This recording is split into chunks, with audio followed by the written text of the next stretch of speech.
to go to the moon in this decade and do the other thing. It's one small step for man, one giant leap for mankind. Musimy zrozumieć nasz wszechświat, żeby zrozumieć przeznaczenie człowieka. Jako ludzkość naprawdę musimy wydostać się w przestrzeń, aby przetrwać.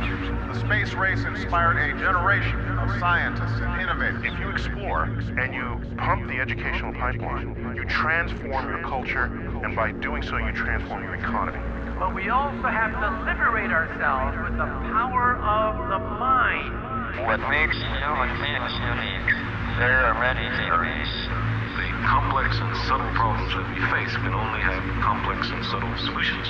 As the Secretary General of the United Nations, I send greetings on behalf of the people of our planet.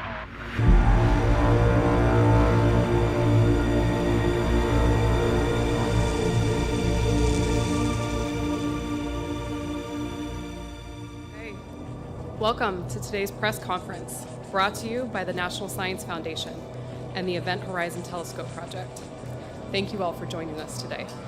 My name is Amanda Hallberg-Greenwell, and I'm the head of the National Science Foundation's Office of Legislative and Public Affairs. I would like to introduce today's distinguished panel. Dr. France Cordova, Director of the National Science Foundation. Shepard Dolman is the Event Horizon Telescope Project Director of the Center for Astrophysics, Harvard and Smithsonian.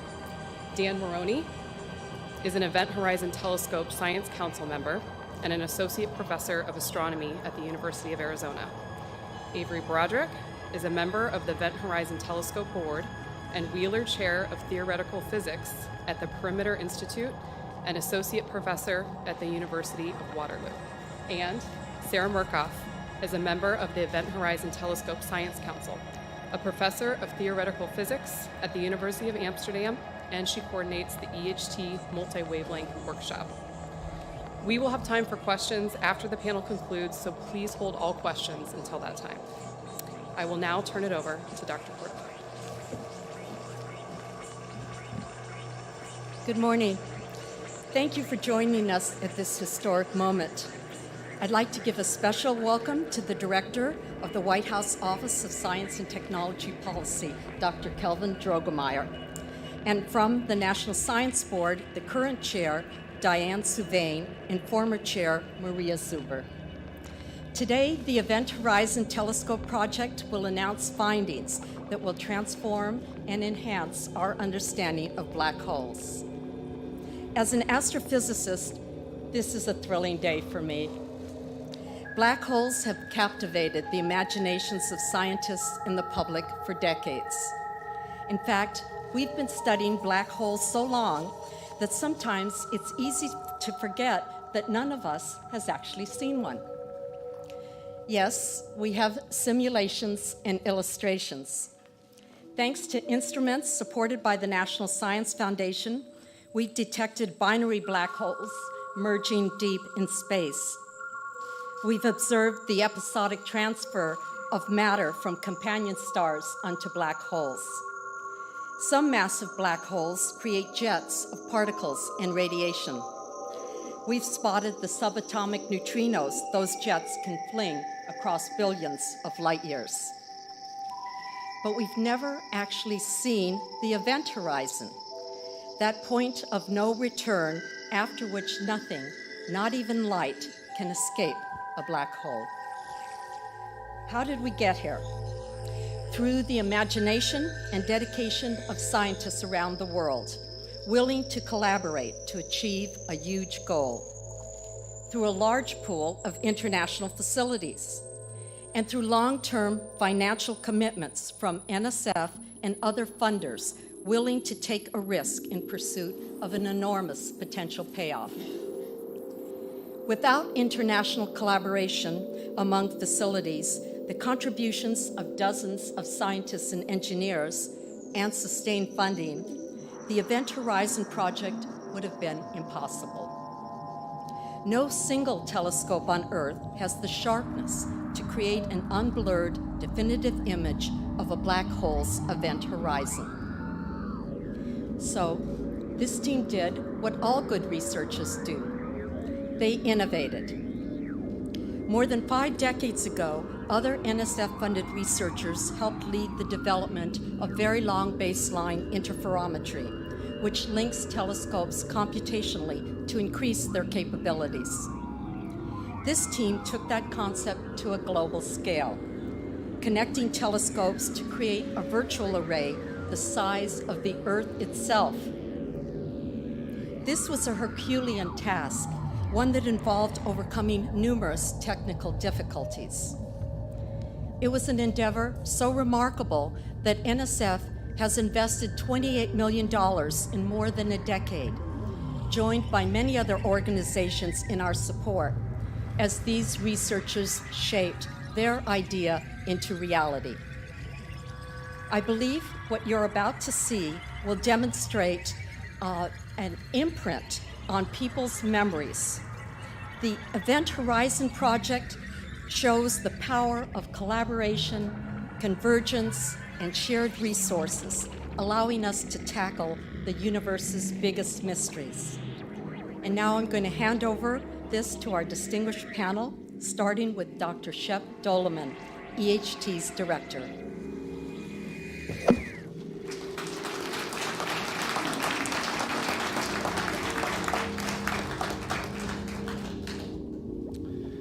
Thank you, assembled guests, black hole enthusiasts. Black holes are the most mysterious objects in the universe. They're cloaked by an event horizon where their gravity prevents even light from escaping. And yet, the matter that falls onto the event horizon is superheated, so that before it passes through, it shines very, very brightly. We now believe that supermassive black holes, millions, even billions of times the mass of our sun, exist in the centers of most galaxies. And because they are so small, though, we've never seen one. There, though, they can outshine the combined starlight of all the constituent stars in those galaxies. The best idea we have of what they could look like comes from simulations like this.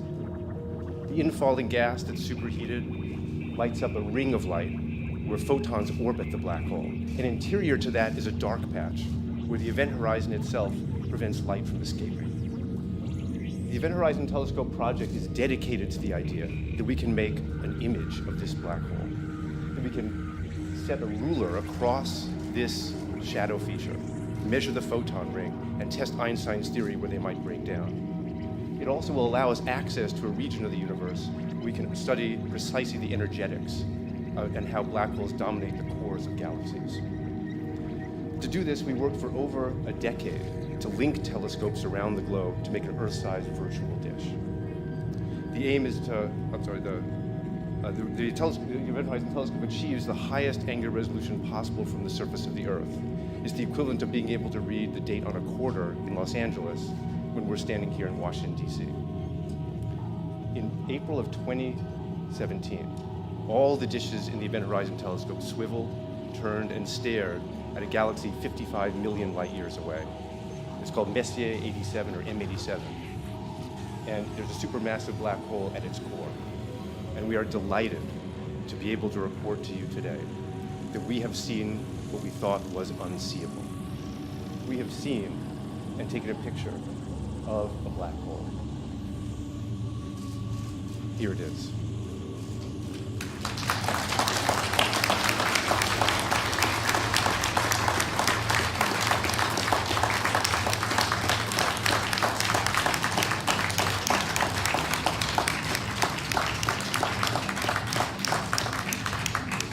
This is a remarkable achievement. What you're seeing here is the last photon orbit. What you are seeing is evidence of an event horizon. By laying a ruler across this black hole, we now have visual evidence for a black hole. We now know that a black hole that weighs 6.5 billion times what our sun does exists in the center of M87. And this is the strongest evidence that we have to date for the existence of black holes. And it is also consistent, the shape of this shadow, to the precision of our measurements with Einstein's predictions. The bright patch in the south that you see tells us that material moving around the black hole is moving at light speeds, which is also consistent with our simulations and predictions. And this image forges a clear link now between supermassive black holes and the engines of bright galaxies. We now know clearly that black holes drive large-scale structure in the universe from their home in these galaxies. And we now have an entirely new way of studying general relativity of black holes that we never had before. And as with all great discoveries, this is just the beginning. So imaging a black hole doesn't come easily. I can tell you that from personal experience, as can many people here in the audience. It's required long-term developments, a committed team, but it also required some very interesting cosmic coincidences. Take, for example, the maelstrom you see before you, like the hot gas swirling around the black hole. A photon has to leave from close to the event horizon, travel through the hot gas in falling to the black hole, and light rays of a millimeter wavelength, radio waves, can make that journey. Not all of them can. Then that radio wave has to propagate 60,000 years through the M87 galaxy, and then another 55 million years through intergalactic space. And then it winds up in the Earth's atmosphere, where its greatest enemy, the greatest danger, is that it will be absorbed by water vapor in our own atmosphere. So the Event Horizon Telescope uses telescopes at high dry sites so that we can see the photons that have traveled to us so far. So far, so good. We have the photons. But the M87 shadow is very, very small compared to the galaxy that surrounds it. So in order to see it, we needed to build a telescope as large as the Earth itself, given the wavelength of light we were trying to observe. And to do that, we use a technique called very long baseline interferometry, which you can see a schematic of here. Radio waves from the black hole hit radio telescopes, where they're recorded with the precision of atomic clocks that lose only 1 second every 10 million years. When you've registered these radio waves so precisely, you can then store them on hard disk drives, send them to a central facility where they can be combined precisely. It's exactly the same way that a mirror used at an optical telescope reflects light perfectly and in synchronicity to a single focus. And when we do this, we can synthesize a telescope that has the resolving power as though we had one the size of the distance between these telescopes, truly turning the Earth into a virtual telescope. All the sites that we used can be seen here. We have telescopes from Hawaii to Arizona, to Mexico, to Chile, to the South Pole, and Spain. But even this broad global network is not enough by itself to make an image. You can think of them as being silvered spots on a large global mirror. The key is that the Earth turns.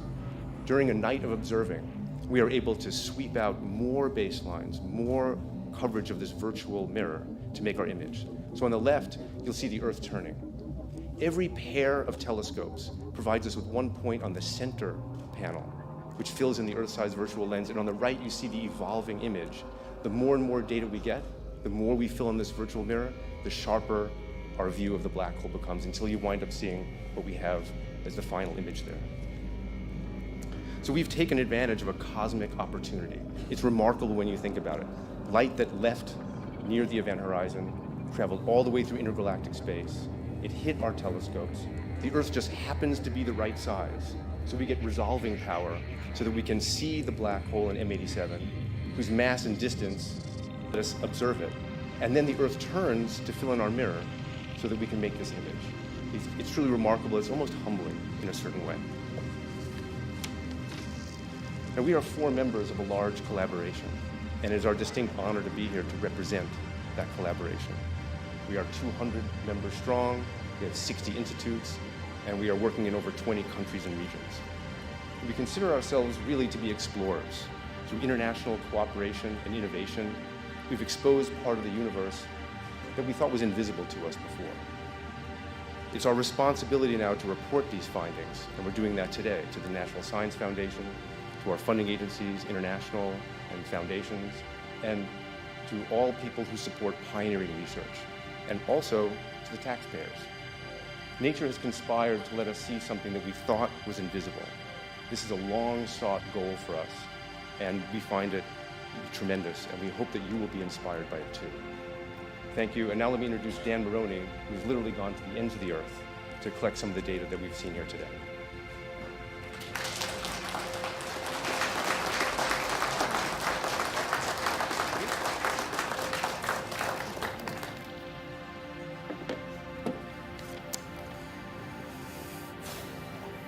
Thanks, Chip.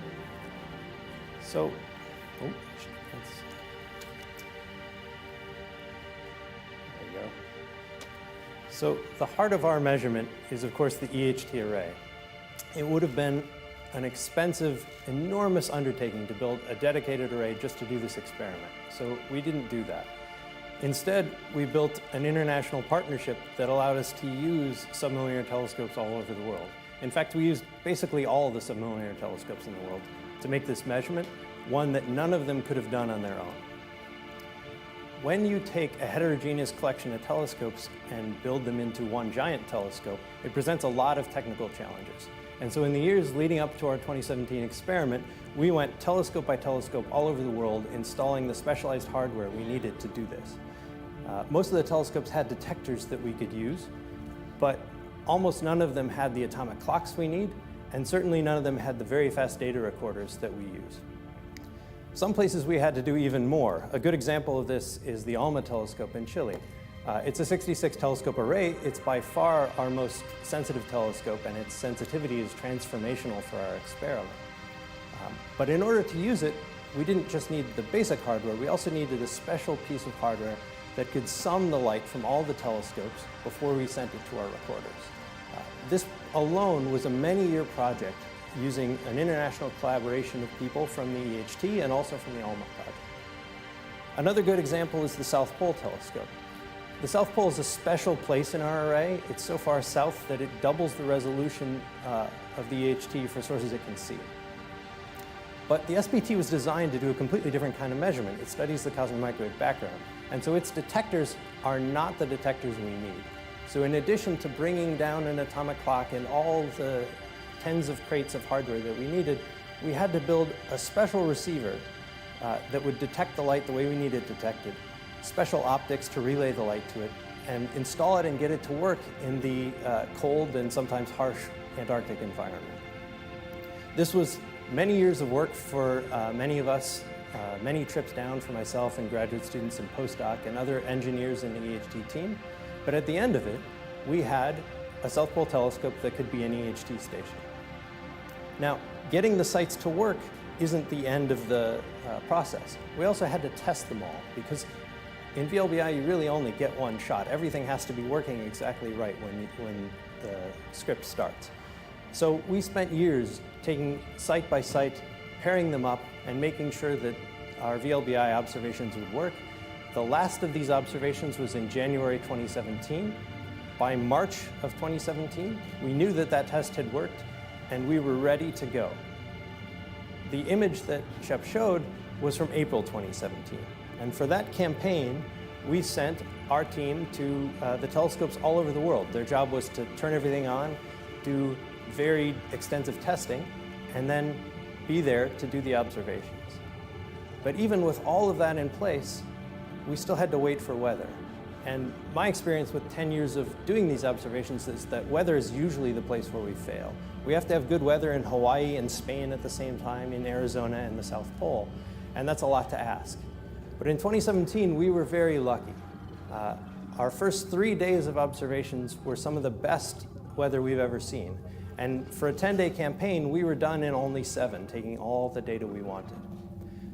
At the end of that, we had 5 petabytes of data recorded. It was recorded on more than 100 of these modules, and it amounts to more than half a ton of hard drives. 5 petabytes is a lot of data. It's equivalent to 5,000 years of MP3 files, or according to one study I read, the entire selfie collection over a lifetime for 40,000 people. The image you saw, though, isn't 5 petabytes in size. It's a few hundred kilobytes. So our data analysis has to collapse this 5 petabytes of data into an image that's more than 1 billion times smaller. We do that in many steps. The first of those steps is to get these modules to our correlators in Westford, Massachusetts, and Bonn, Germany.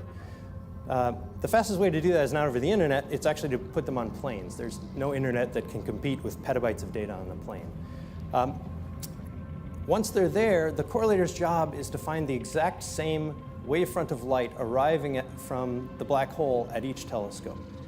Once it's found small timing corrections that line up those waves, we can condense our data, we can average it, and we reduce our data volume by a factor of 1,000.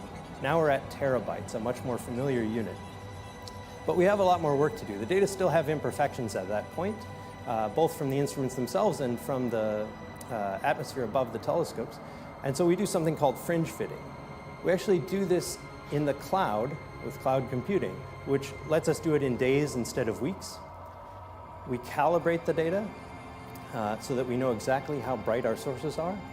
And I'm speaking of this as though it's just computer work, but this was actually a very significant project for a subset of our team, primarily junior people, postdocs and graduate students. And they deserve an enormous amount of credit for their diligence and dedication, because without it, we couldn't have made an image. Once we're done with that, we can finally go to the imaging stage.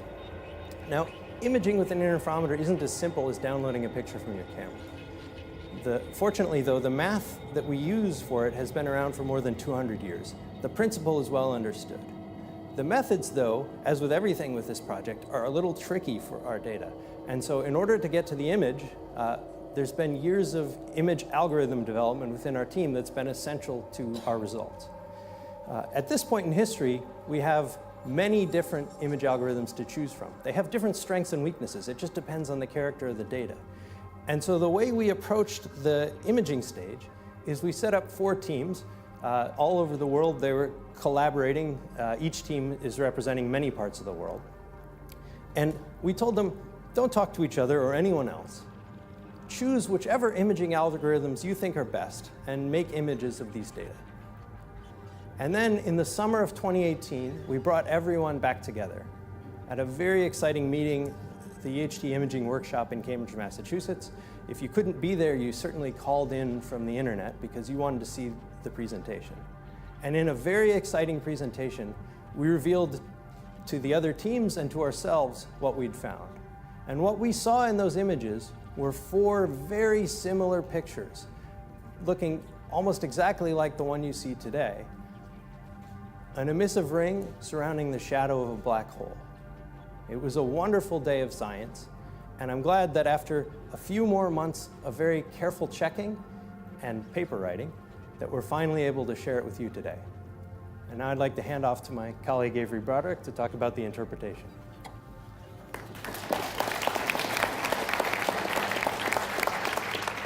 Thank you, Dan.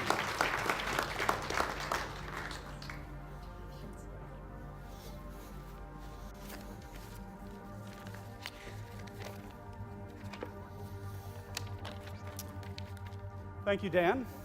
It is an enormous pleasure to be with you this morning to share in this extraordinary moment. As Shep said, we have now seen the unseeable. Now, what does it all mean? Every photon in these first EHT images began its journey in a churning maelstrom embedded in the most extreme environment in the known universe, the vicinity of a black hole. In M87, the crucible in which these photons were born was powered by the black hole in 2 distinct but related ways. First, via an accretion flow, a violent disk of orbiting gas driven inextricably toward the event horizon. By the time the material is making its final plunge, it is crashing into itself at nearly light speed, transforming the gas into a 100 billion degree plasma. Second, through astrophysical jets, narrow beams of outflowing material speeding away from the black hole at nearly the speed of light. These jets are powered by black hole spin. Rotating black holes drag everything, gas, magnetic fields, and photons about themselves, driving these paradoxical structures whose cosmic importance will be discussed by my colleague Sarah Markov. In M87, one of these jets is pointed very nearly toward us. The EHT images are influenced both by these bright emitting regions, the rotating accretion disk and outflowing jets, and by gravity itself. In general relativity, radio waves fall just as apples do. Typically, this effect is exceedingly small, but black holes are gravity run amok. The radio waves we see in these first images orbited the black hole before beginning their 55 million year journey toward us. This results in the dark shadow or silhouette cast by the black hole's event horizon upon the emission from the accretion flow in the jet. Importantly, the size and shape of the shadow is determined by gravity alone. General relativity makes a clear prediction for both of these features. To within 10%, the shadow should be circular, with a diameter determined solely by mass, multiplied only by fundamental constants. However, as with all voyages of discovery, when we began this expedition of the mind, we did not know what we would find. Were Einstein wrong, or the object at the heart of M87 not a black hole, its silhouette could have been very different, misshapen or missized like those seen here, or even simply missing. Changing gravity changes how light bends, and thereby changes the shape of the shadow. In April 2017, this was the dog that did not bark. The shadow exists, is nearly circular, and the inferred mass matches estimates due to the dynamics of stars 100,000 times farther away. Today, general relativity has passed another crucial test, this one spanning from horizons to the stars. This shadow is surrounded by a bright ring of enhanced emission. Enhanced emission due to those photons that just escaped the black hole's clutches. The properties of this ring-like feature result from the astrophysical dramas that unfold on gravity's stage. To understand these dramas, over the past 3 years, the EHT collaboration has undertaken an unprecedented simulation effort at research institutions across the globe. This has generated the largest collection of simulations ever assembled of the accretion flow and jet launching region in M87. The southern brightness excess arises directly from near light speed rotational motions near the black hole. Regions that move toward us at nearly the speed of light are bright. Those that are moving more slowly or away are dim. From these, we have inferred the sense of rotation of the black hole. In M87, the black hole spins clockwise. Moreover, the excellent quantitative agreement between the EHT images and generic theoretical expectations of a bright crescent-like feature with a dark interior provides significant confidence in our interpretation. The object at the heart of M87, the object that powers M87's jets, is a black hole like those described by general relativity. Importantly, in combination with infrared and optical flux measurements, we can now rule out a dim but otherwise visible surface. That is, this does indeed appear to have the defining feature of a black hole, the event horizon, that point of no return. Today, several complementary windows have opened upon black holes. Science fiction has become science fact. Together, two of these windows, the EHT and LIGO, which reported the first detection of gravitational waves a short 3 years ago, have verified another key prediction of Einstein's theory of gravity. Despite varying across a factor of billion in mass, known black holes are all consistent with a single description. Black holes big and small are analogous in important ways. What we learn from one necessarily applies to the other. At this point, I would now like to hand the story off to Sarah Markoff, who will describe the broader astrophysical implications of these first EHT images. Thank you.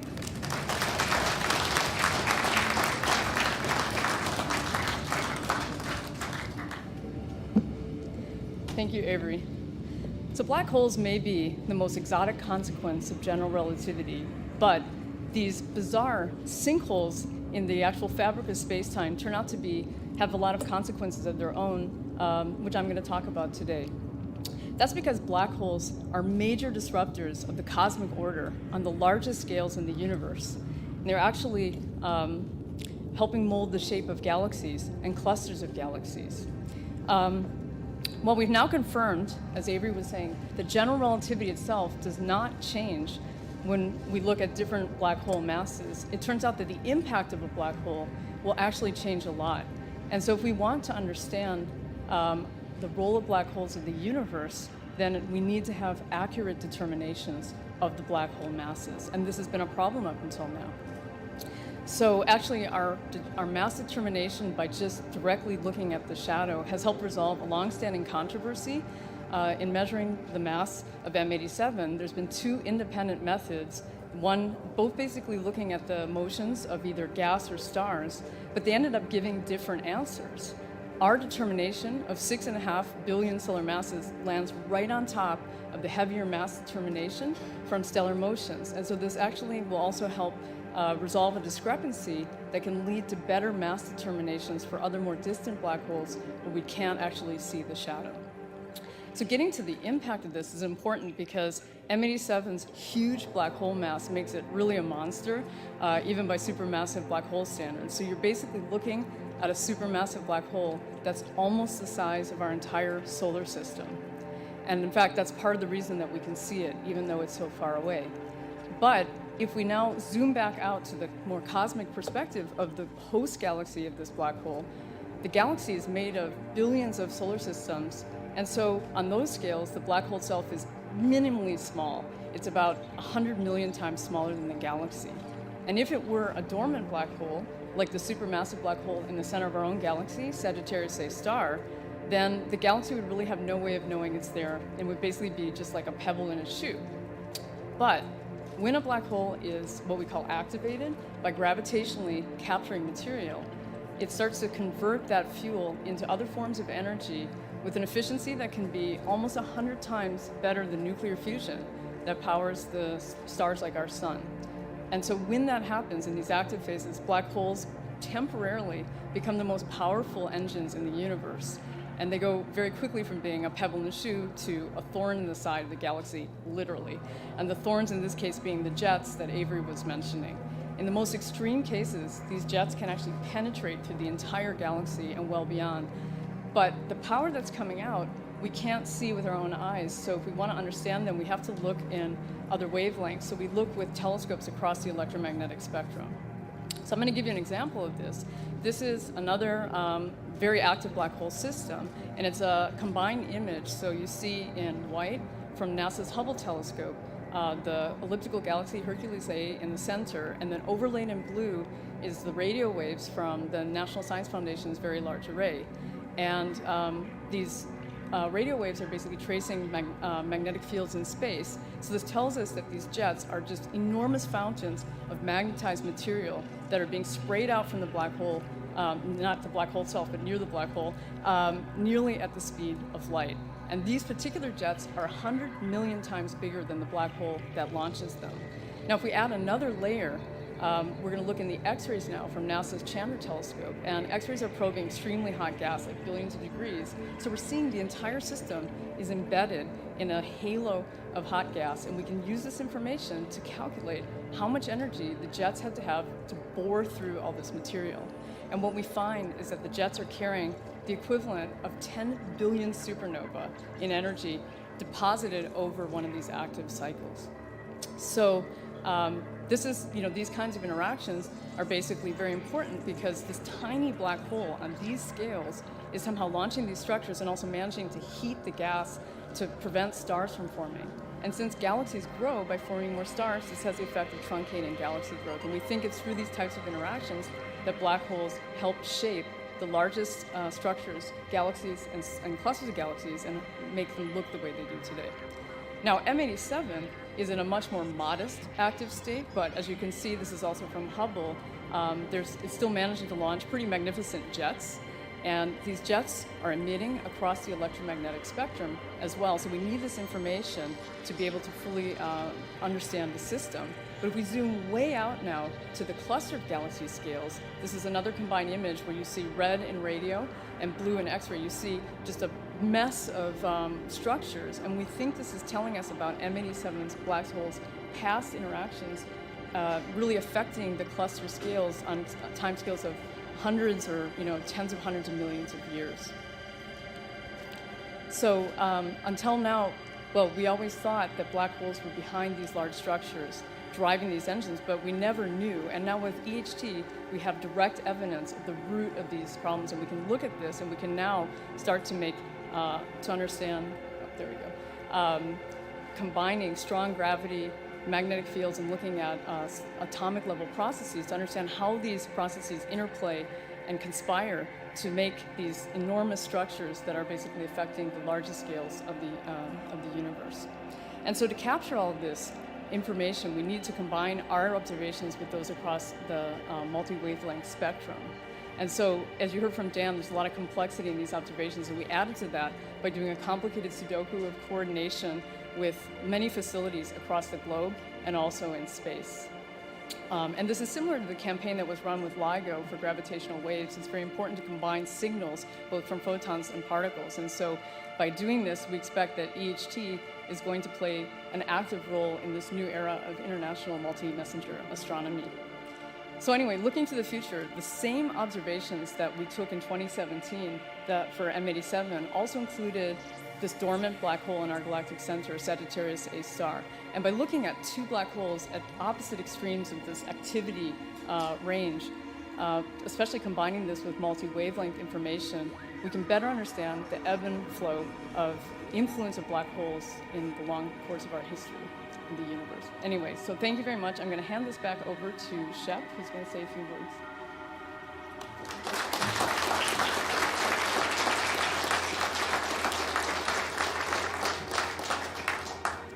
Thank you, everyone. I just want to point out that when we first started the Event Horizon Telescope project, the group was small, and I think it had to be small and nimble to carry out precursor experiments and develop the first kinds of techniques and instrumentation that enabled us to move the field forward. But over the past decade, the greatest accomplishment has been the building of a team. As I said before, we're now 200 people strong, many institutes, over 20 countries and regions. And if you want to reduce petabytes of data, if you want to develop new imaging algorithms, if you want to image a black hole, then you need a large team. And it has included many early career scientists, senior scientists, and many of them are here with us today. So I'd like to ask everyone who's associated with the Event Horizon Telescope to please stand up so that everybody in the media can see who has done this work.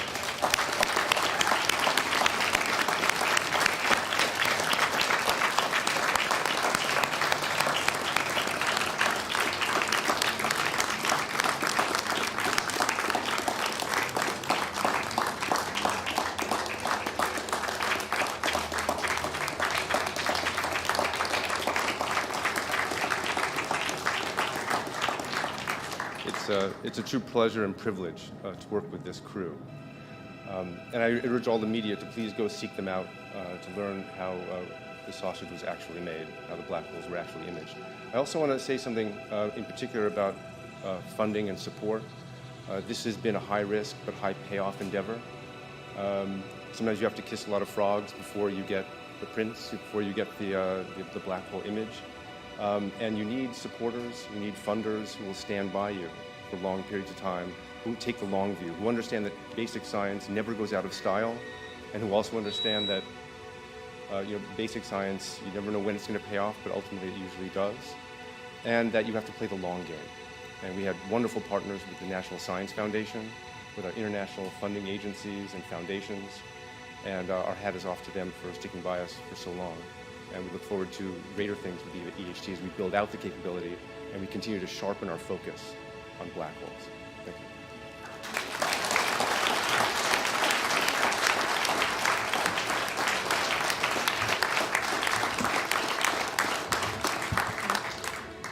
Thank you all very much.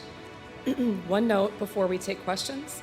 Several of our panelists and many of their EHT collaborators will appear this week in a documentary which has followed the efforts of the EHT for the past 2 years. The film will show viewers just how Shep Doleman and his team reached the groundbreaking moment. The documentary is called Black Hole Hunters, and it will premiere this Friday, April 12th at 9 p.m. Eastern on Smithsonian Channel. We will now take questions from the audience until 10 a.m. Please raise your hand, wait for a microphone, and identify yourself and who you are with before asking your question.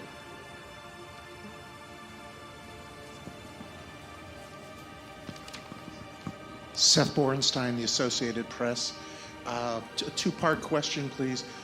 First, this is M87. You had 2 targets initially. Have you seen anything? Have you captured any images of Sagittarius A yet and just haven't released them because for whatever reason? Or have you not gotten those images? And second, one of the keys I understand, like Andre Guess says, when you look at this, is this distinct edge of the photon ring. You know, not being a scientist, this looks fairly fuzzy. How distinct is this edge to you? Is it distinct enough to know this is the effect of gravity or not? I mean, how close does it pass to whatever measurement you use for sharpness of that edge? Okay, well, I'll start off with the first part. Sagittarius A star is also a very interesting target. We can see the event horizon. We should be able to resolve it. It's complex. M87 was in some sense the first source that we imaged, and so we went with that. It's a little bit easier to image because the time scales are such that it doesn't change much during the course of an evening. So we're very excited to work on Sag A star. We're doing that very shortly. We're not promising anything, but we hope to get that very soon. And on the point about the circularity of the image and GR, I'd like to maybe ask Avery to answer that. Right. So your question was on the sharpness of the edge. So we've actually spent a considerable amount of time trying to ascertain the particular details of this ring-like or crescent-like feature. And the sharpness it falls off in less than 10% of the radius. That's about the instrumental resolution that we practically have. So insofar as we can tell, it drops off nearly instantly and does look very much then like a black hole shadow. It looks fuzzy, it isn't. That's right.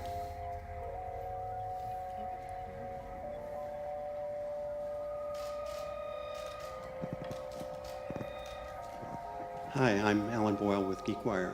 I wanted to ask, following up on that idea of the image, are there things that you might be doing to enhance further the quality of the image? Might there be more telescopes added to the network, or are you using different data processing techniques to get an even sharper image? I'll answer the first part of that. We think we can make the image perhaps even a little sharper through algorithms, and I believe that's a Dan. But we are embarking on a wonderful new series of putting new telescopes in different places on the Earth, right? So if you add more telescopes, you build out that virtual Earth-sized mirror. And it goes as n squared, right? So that if n is your number of stations, then the number of points you get in your virtual mirror goes as n squared. So even adding 2 or 3 more stations in just the right places will increase the fidelity of our image a lot. The other thing that I would add is that if you go to higher frequencies, which the EHT is going to do soon, then you wind up getting even higher angular resolution. But maybe Dan wants to talk about the algorithms. Yeah, I think the biggest improvement we'll make will be through adding new telescopes, and the higher frequency observations will be very exciting. As I said in my section, the methods of imaging are complicated, and so depending on what you're interested in, if you're interested in, for example, the sharpness of the ring, you can approach the imaging process slightly differently and make a less blurry looking picture.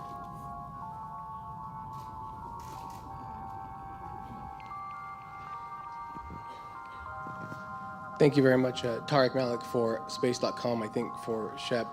You said in your opening that this was seeing the unseeable, and it's been a good long time to prove this concept out. And I'm just wondering for a moment, as a scientist, what your team members, just what it felt like to see that image for the first time. I mean, did you have a party? Did someone cry? It's an amazing achievement, and how would you relate that? Thank you. That's a great question. We've been at this for so long. And there's been such a buildup. There was a great sense of relief to see this, but also surprise.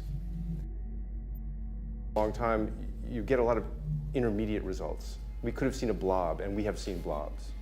You could have seen something that was unexpected, but we didn't see something that was unexpected. We saw something so true. We saw something that really had a ring to it, if you can use that term or phrase. And it was just astonishment, I think, and wonder. And I think that any scientist in any field would know what that feeling is, to see something for the first time. To know that you've uncovered part of the universe that was off limits to us. When that happens, it's an extraordinary feeling, I think, for everyone in the team. I'm sure others have equal feeling. I'll just add, as an astrophysicist, this is the first time that I saw this image right now, because they wouldn't let NSF see it. And it did bring tears to my eyes. So this is a very big deal. I didn't really know what to expect, but was hopeful. It's an amazing image. Congratulations.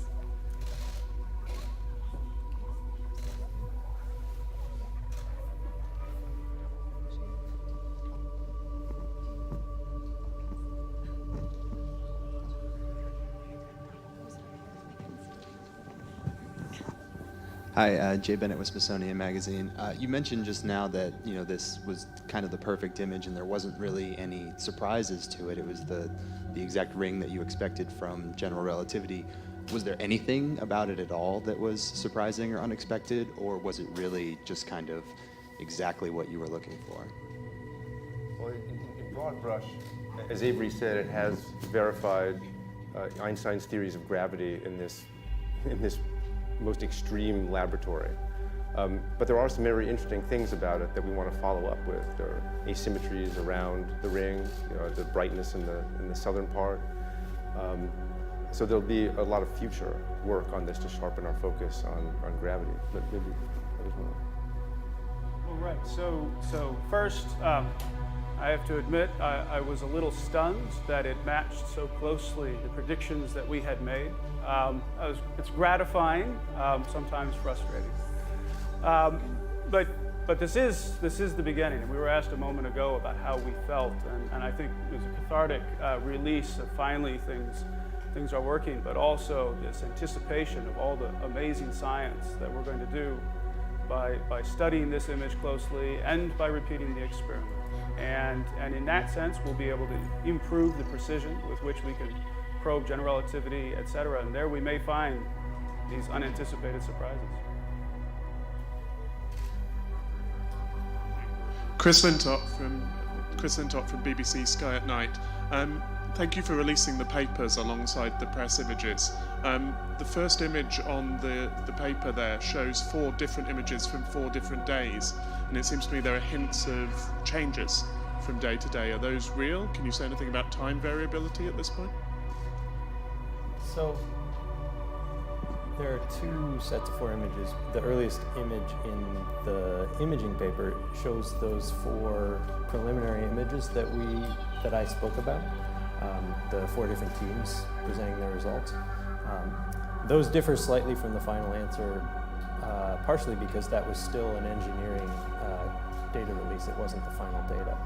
From day to day, we have tried to establish how well we can trust the differences between the days. They seem real, but at the moment it's hard for us to interpret them. And so, we hope the timescale for variation of M87 is very slow. So we hope that by looking at the data we got in 2018, we'll be able to see if anything important has changed.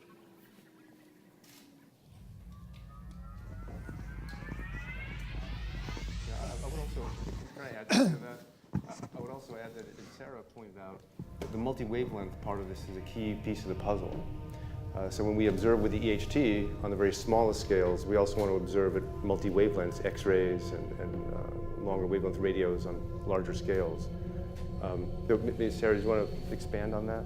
Yeah, so we actually didn't highlight that in these first 6 papers. We did use information from the X-rays to help constrain some of the models, but we have an enormous amount of multi-wavelength data that goes with these data sets, and so I think you can expect to see quite a lot of studies that'll help us understand some of the variability that you're asking about as well. M87, we're actually catching it in a quiet point. We can tell this from historical multi-wavelength data compared to what we got. So I think in a lot of ways it comes back to the fact that we just got lucky. Had it been flaring, we might be seeing something a lot different and might have blocked the hole as well. And it was flaring even about 7 years ago or so. My name is Arthur Fried, a reporter, and I have a general question about black holes. We were always talking about the density and mass of the black holes. Do you have any sense of just the general length and width of the different black holes? Are we talking billions of light years across in terms of the width, or is it billions of miles, or what is the size, and what keeps the density together in each black hole? Do you think that larger black holes have a harder time keeping the density intact versus smaller black holes? Good question. The answer to your first part of your question, how big is the black hole in M87? It's about 1.5 light days across. Okay, so not light years measured in a day. That means that practically it appears to evolve on week timescales. So we see substantial changes in principle on timescales of maybe 2 weeks, 1.5 weeks. What holds it all together? Well, all black holes are the same in this regard. It's all gravity. Black holes are all about gravity. And once you get that much mass collected into that small a region, and that's how small depends on the mass. Okay, so if I make a black hole 10 times more massive, the region I have to reach is 10 times larger. If I make it 1 billion times less massive, the region's 1 billion times smaller.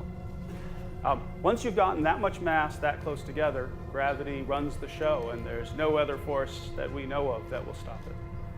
And everything collapses down in the center, in principle to a singularity, but behind the horizon is hard to reach. When you go there, you don't get to come back and tell us what you've seen. So.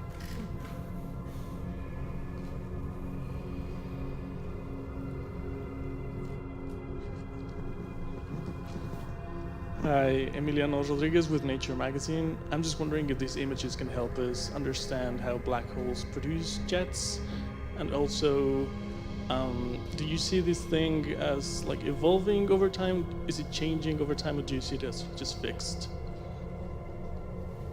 I think this comes back to one of the earlier questions, but what we're seeing is effectively when you look in different wavelengths, you're picking out different scales of the system, and then also the fact that we're using a planet-sized telescope means we have the extreme precision to see the root very close to the black hole.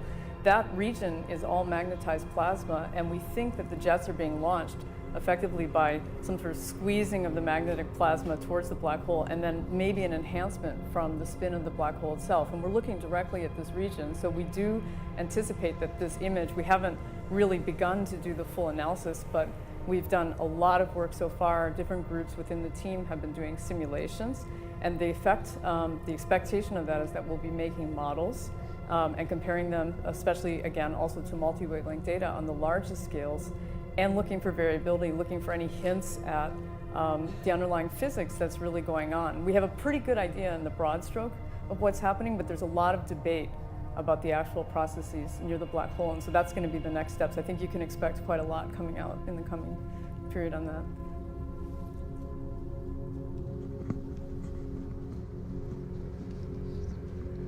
Hi, Anna Humphrey from T.C. Williams High School, and I was wondering, well, this is obviously an incredible feat of global collaboration in the scientific community, and do you see this as being a model for science going forward, and if so, what are some of the challenges, and what are some of the things that we can hope to accomplish? Say something about that. That's a great question. VLBI, very long baseline interferometry, which as Dan explained is the whole technique that we use, is by its very nature a cross-border activity. We really don't pay attention to where the telescopes are, just that they're high enough and that they're above the water vapor, that they're manned by scientists who share our common vision. And so in that sense, we built this team, this 200-plus member team, by selecting experts from everywhere. And I think it is a really good model for how we can do distributed science. We spend a lot of time on video cons. We've published papers with people that we've never met before, but we consider them our true and trusted colleagues. And that happens because we have the ability to reach out and form a distributed network of scientists. So I think it's a good model.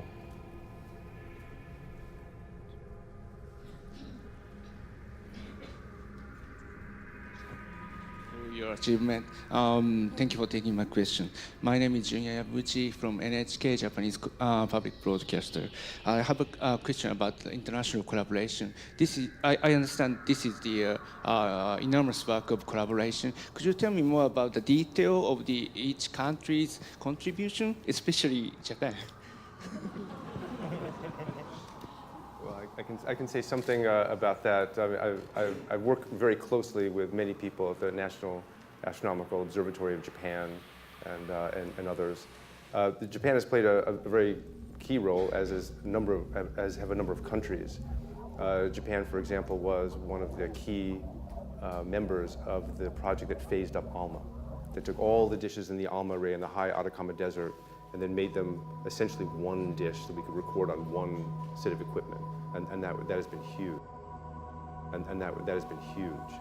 And they've been a key partner in the imaging techniques and pushing that forward too. But the key is that each country, each region, each group, each institute brought something in kind, and they brought their expertise, and they brought their work. You know, at the end of the day, you just need the stuff to get done. And everyone came with a full heart, really, and the expertise and the energy to make this image that we've presented to you today.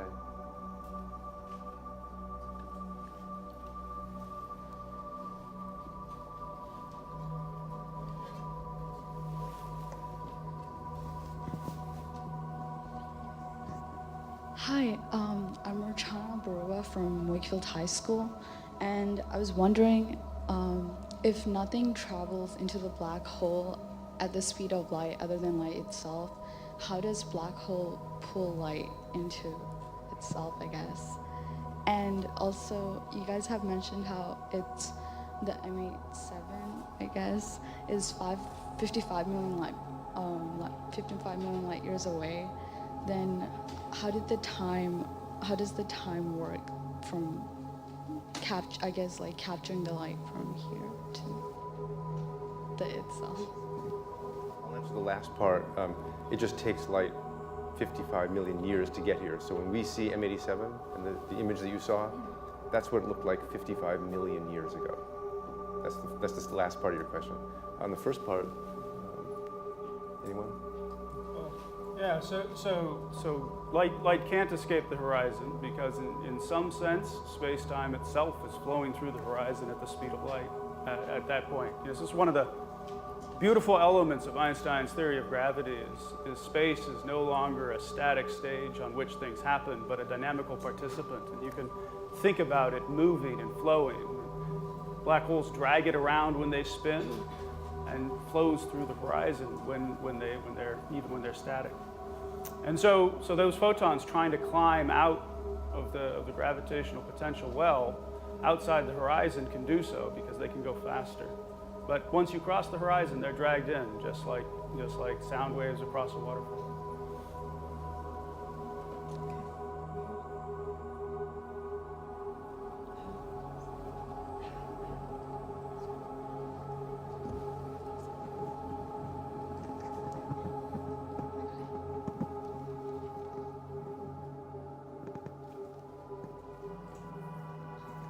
Hi, Emily Conover, Science News. I was wondering if you could just talk in a little bit more detail about your future plans. I know you mentioned adding some telescopes and other frequencies, and maybe you could just give some more detail about when and what you're looking at. They're looking at me. Well, so I would point out that in April 2017, we had 8 telescopes in 6 geographic locations. And in 2018, we added another telescope, the Greenland telescope, which dramatically increased our coverage to the north on M87. And we're going to add a new telescope in Dan's backyard, the Kitt Peak Observatory in Arizona. These will all increase the imaging fidelity. They'll fill out that virtual mirror that we're trying to build. And that's important for something that Sarah described, which is the jets. Because we see this ring, but it's difficult for us right now to make the firm connection to the larger scale jets that Sarah showed. By adding more telescopes at intermediate and longer baselines, we'll be able to extend the image of that shadow out to where it connects to that jet, where we know it has to. So that's one area that we're expanding into, and the increased frequency of observation. We observed at 1 millimeter wavelength. Now we want to move to 0.87 millimeter wavelengths. It sounds like a small jump, but it increases your angular resolution, the resolving power, by over 30%, right, 50%. So you wind up sharpening your image just by observing at higher frequencies. And then, of course, world domination is not enough for us. We also want to go into space. And if we could put a space-based radio telescope in orbit around the Earth, it would sweep out even more of that virtual mirror and do it much more quickly. Okay, we only have time for a couple more, so let's go right here. Hi, Tom Costello with NBC News, and congratulations to all of you. I have a question for Sarah or Avery. Both of you being such devoted scientists and having devoted your lives to this, I'm wondering, what are your thoughts about Einstein, who predicted much of this so long ago? I wonder what your thoughts are about his genius today and what you verified. Well, I think it's, yeah, I mean, I do spend time thinking a bit about how it is that somebody could have sat down in a patent office, 100-something years ago and come up with a theory that has turned into something. I mean, it's great that we can verify it with black holes, but in fact, we use this every day for satellite communications. It's a really integral part of our understanding of the universe. But to me, I feel like there's bigger mysteries at foot. I'm fascinated by Einstein and that kind of level of understanding of the universe. It doesn't happen in isolation, of course. There were many other people also thinking that fed into this. But I'm fascinated by the fact that we're now at the threshold of understanding black holes as maybe the best clues about quantum gravity and what's going on. How does gravity actually work? Is this some emergent process coming out of space-time? What is space-time? So I think that there's a lot more. It's just the beginning for me. I don't know if that's what you're getting at. Sometimes the math looks ugly, but really there's a strong aesthetic in theoretical physics generally, and the Einstein equations are beautiful. And so often, in my experience, nature wants to be beautiful, and that's one of the striking elements about the Einstein equations, about Einstein's description of gravity, is it is fundamentally one of the most beautiful theories that we have. Just for that reason alone, and the long history of Einstein being proven right here, I suppose we're not, the most exciting thing we could possibly do would be to supplant Einstein, to find that in this extreme gravitational laboratory that there's something a little new. And as Sarah pointed out, there's, mysteries abound around black holes. And we do know that there must be something more. The problem of quantum gravity remains unsolved with the current tools that we have, and black holes are one of the places to look for answers. And so. Okay, last one, right here.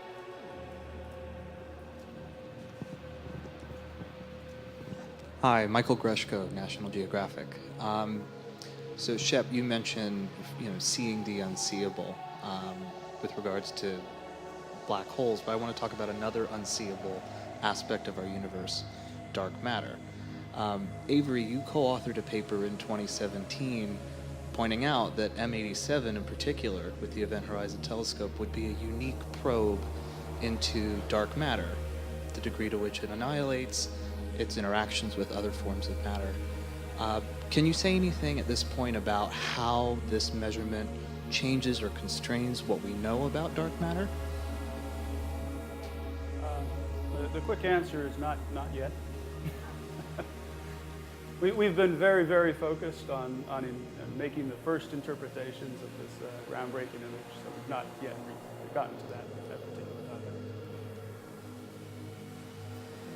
Well, thank you all for attending. If you do have further questions, staff from the National Science Foundation are here to help. Also, you have an email address inside your press packets for any follow-up questions. Thank you for joining us today. This concludes our live stream.